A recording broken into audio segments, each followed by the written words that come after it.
Hi friends, this is CA Kiran Kumar. In this video, let's go to part 4 of GST series, that is supply under GST. Till now we have completed 3 parts of GST series. Now we are moving to the 4th part. Before going to the topic, I just want to clear that all the parts are not practical. We have to learn theoretical parts as well. If you are strong enough in theoretical part, you can easily learn practical parts as well, and I am trying to add practical part whenever applicable and whenever it's needed. So please follow this series so that you can learn the practical part as well wherever whenever required. So moving to the part, so what are the parameters of supply? There are majorly 3 parameters to consider the supply. Supply should be of goods or services. Supply of anything other than goods or services like money, securities, etc. doesn't attract GST. So these were excluded from the definition of supply. Supply should be made, this is most important, supply should be made for a consideration and it should be made in the course or furtherance of business. So these 3 conditions need to be satisfied to consider a transaction to be as a supply, and some exceptions are also there for supply. Let us see one by one. Some transactions are deemed to be supply even the supply made without consideration are not in the course of business, and some specified transactions are mentioned in schedule 1 are deemed to be supply even without consideration. So let us discuss the transaction which were mentioned in schedule 1 one by one after 2 minutes. And further, import of services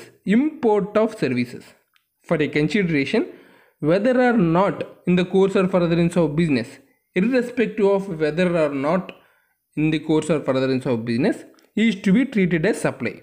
This is for import of services, but the condition is for a consideration. Here supply includes all forms of supply: sale, transfer, barter means exchange. You have to give something, in return you will expect the same, not in terms of money.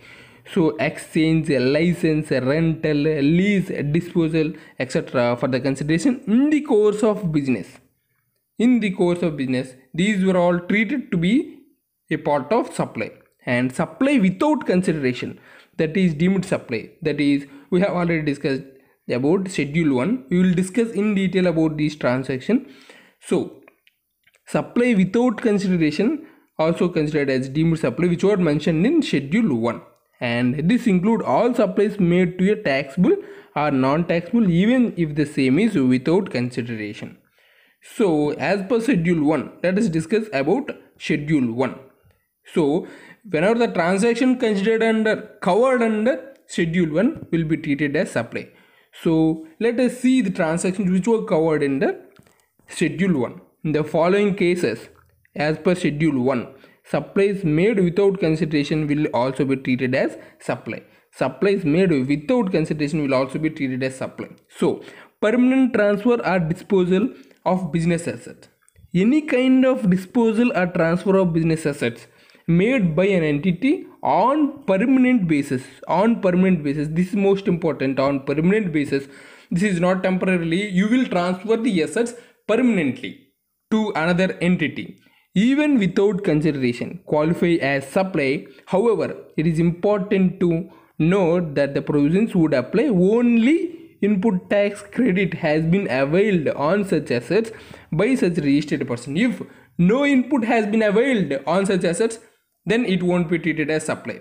The important condition is, one thing is you should transfer on permanent basis, and the second thing important is only if the input on such assets should be availed by the registered person. If these 2 conditions were satisfied, then the permanent transfer or disposal of business assets need to be treated as supply, and the supply between the related persons are distinct persons.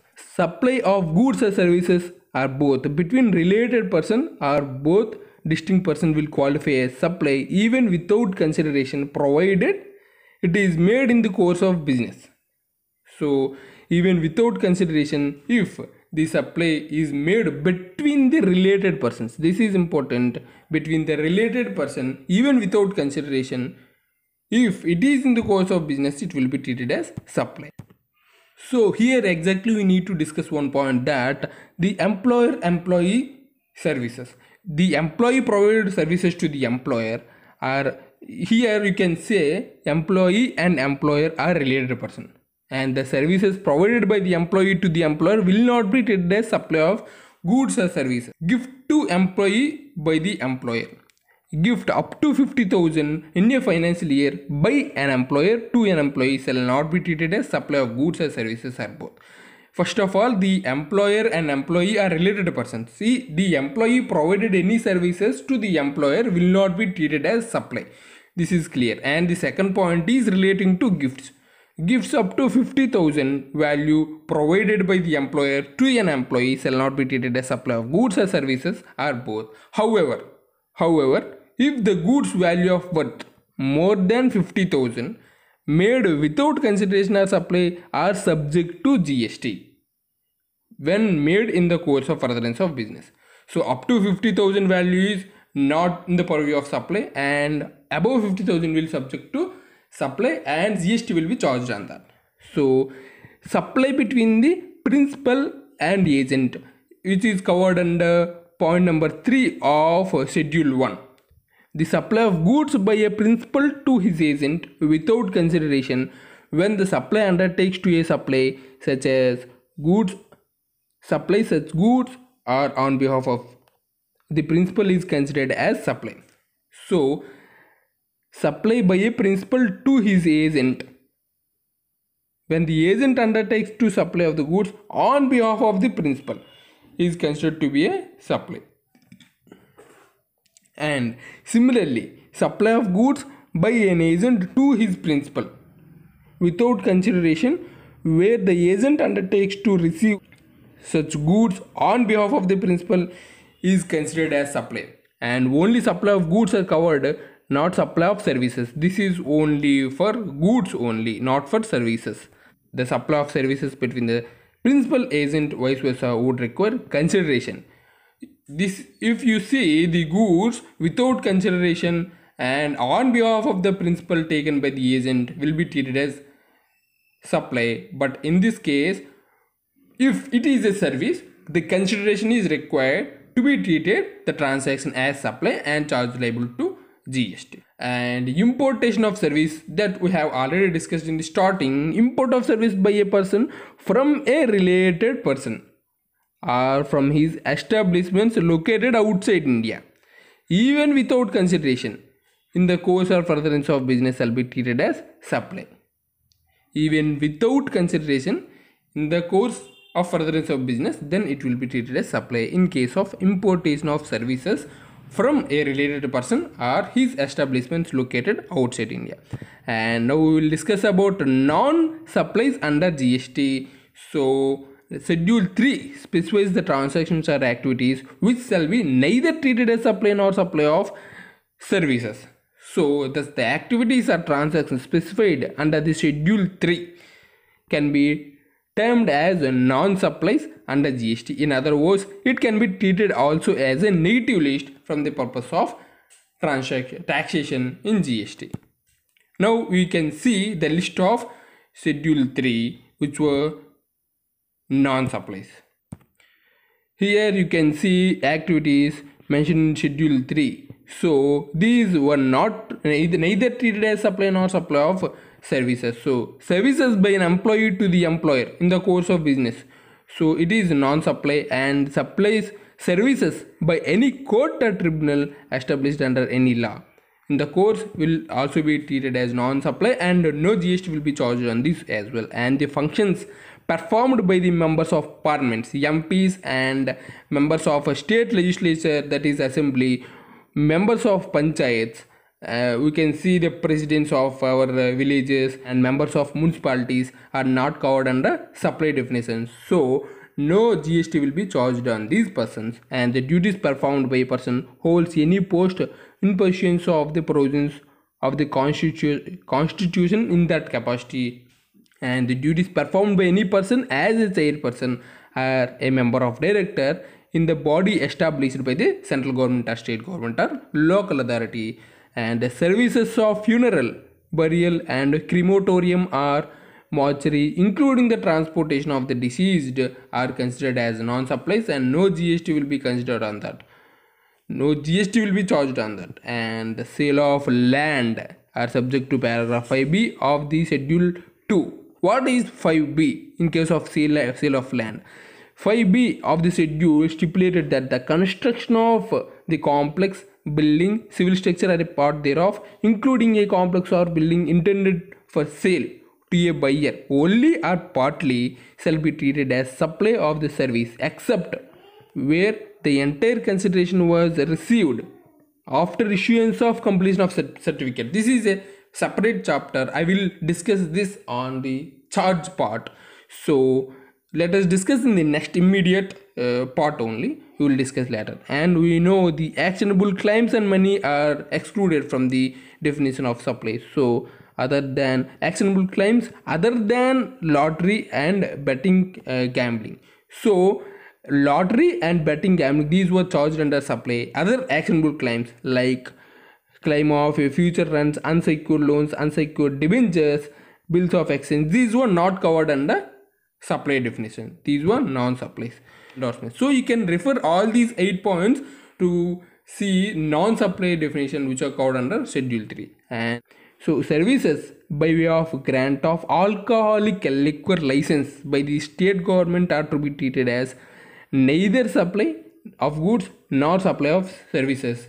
This is clarified after discussion with all states with the central government. So by clarification they have said that not included in schedule 3, but by clarification after the discussion they have declared this by saying that the by way of grant of liquor license by state government are not to be treated as supply of goods nor services. Now we will discuss about the most important topic, that is composite and mixed supply. What is the difference between composite and mixed supply as well? Composite supply means a supply made by a taxable person to a recipient and comprises of 2 or more taxable supplies of goods or services. Here you have to see minimum 2 or more taxable supplies of goods or services are both are involved. Any combination thereof are naturally bundled. We can't divide these two separately. You can't see these two goods or services separately. So these were naturally bundled and supplied in conjunction with each other in the course or the furtherance of business. One of such should be a principal supply. Suppose if you see restaurant services, the main supply is you go for ordering for food, and apart from that they will provide some service. So here we can see that the composite supply, restaurant service is the best example, and works contract as well. Works contract and restaurant services are the best examples of the composite supply. And the principal supply means supply of goods. Here the principal supply means goods or services which constitutes predominant element. If you go to the restaurants, food is the predominant element and whatever the services provided by them are supplementary part so of composite supply, and which any of the supply forming part of that should be a ancillary to that principal supply. So here we can say that composite supply should be mainly contains naturally bundled and 2 or more taxable supplies or goods or services should be involved in this supply.